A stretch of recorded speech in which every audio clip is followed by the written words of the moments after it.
రాష్ట్రంలో తెలుగుదేశం పార్టీ అధికారంలో ఉంది. రాష్ట్రం అంతా టీడీపీ నేతలే అన్నింటా చక్రం తిప్పుతున్నారు. కానీ అక్కడ మాత్రం టీడీపీ నేతలు ఇంకా విపక్షంలోంచి బయటికి రాలేదా అని సందేహిస్తున్నారు. తామింకా ప్రతిపక్ష నాయకులమేనా అని భావిస్తున్నారు. ఎందుకు ఇలాంటి పరిస్థితి వచ్చింది? ముఖ్యంగా పిఠాపురం అసెంబ్లీ నియోజకవర్గంలో ఎస్విఎస్ఎన్ వర్మ అనుచరులంతా దాదాపు తాము ప్రతిపక్ష నాయకులమే అనేటువంటి అభిప్రాయంతో సాగుతున్నారు.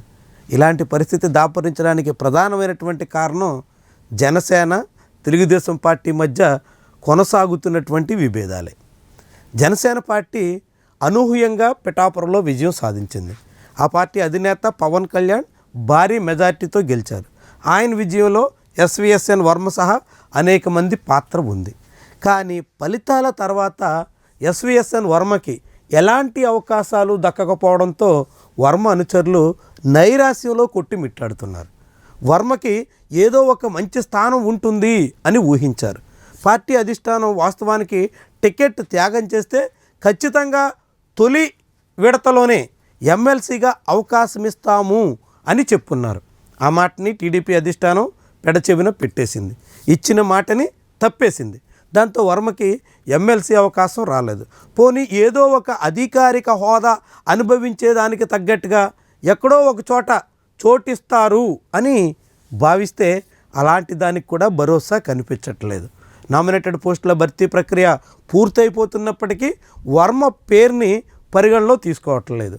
దీంతో వర్మకి ఎటువంటి అధికారిక హోదా లేకపోవడంతో పిఠాపురంలో జనసేన నేతలు ఖాతరు చేస్తున్న దాఖలాలు లేవు.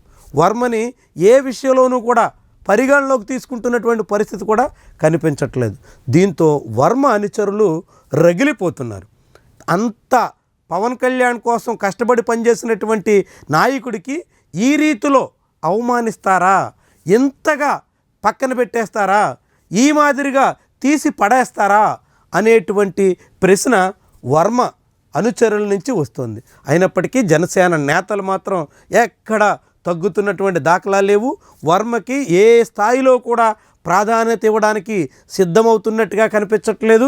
ఏదో పవన్ కళ్యాణ్ వచ్చినప్పుడు నామమాత్రంగా పిలిచి ఏదో ప్రాధాన్యత ఇచ్చారు అనేటువంటి కలరింగ్ ఇవ్వచ్చే ప్రయత్నమే తప్ప ఆ తర్వాత ఆయనకి ఎక్కడా కూడా గుర్తింపు దక్కించడానికి కూడా అవకాశం ఇవ్వట్లేదు అనేటువంటి అభిప్రాయం వినిపిస్తుంది. అది నియోజకవర్గంలోనే కాదు, రాష్ట్ర స్థాయిలో వర్మకి తగినంత హోదా కట్టబెట్టడానికి టీడీపీ నాయకత్వం ప్రయత్నం చేస్తున్నా అందుకు జనసేన అడ్డుపుల్ల వేస్తుంది అనేటువంటి అభిప్రాయం కూడా ఉంది.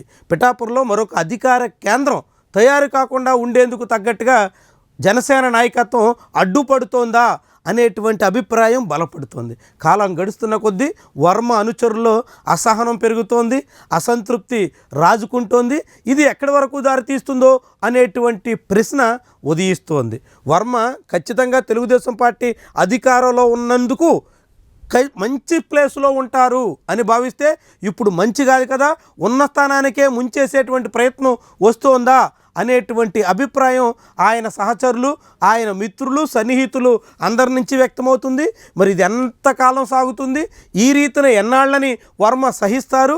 వర్మ ఈ పరిస్థితిని సహించలేకపోతే పిఠాపురం రాజకీయాల్లో పరిస్థితులు ఏ మాదిరి మారిపోతాయి అనేటువంటి అంశం కూడా చర్చకొస్తోంది. మరి ఇలాంటి తరుణంలో టీడీపీ నాయకత్వం ఏం చేస్తుంది? ఎట్లా వర్మ అండ్ ఆయన అనుచరుల్ని సంతృప్తిపరుస్తుంది? సంతృప్తి పరచలేకపోతే వర్మ అనుచరులు అసంతృప్తిని ఏ రీతిలో వెళ్ళగక్కుతారు అన్నవి కూడా ముఖ్యమైనటువంటి అంశాలు కాబోతున్నాయి.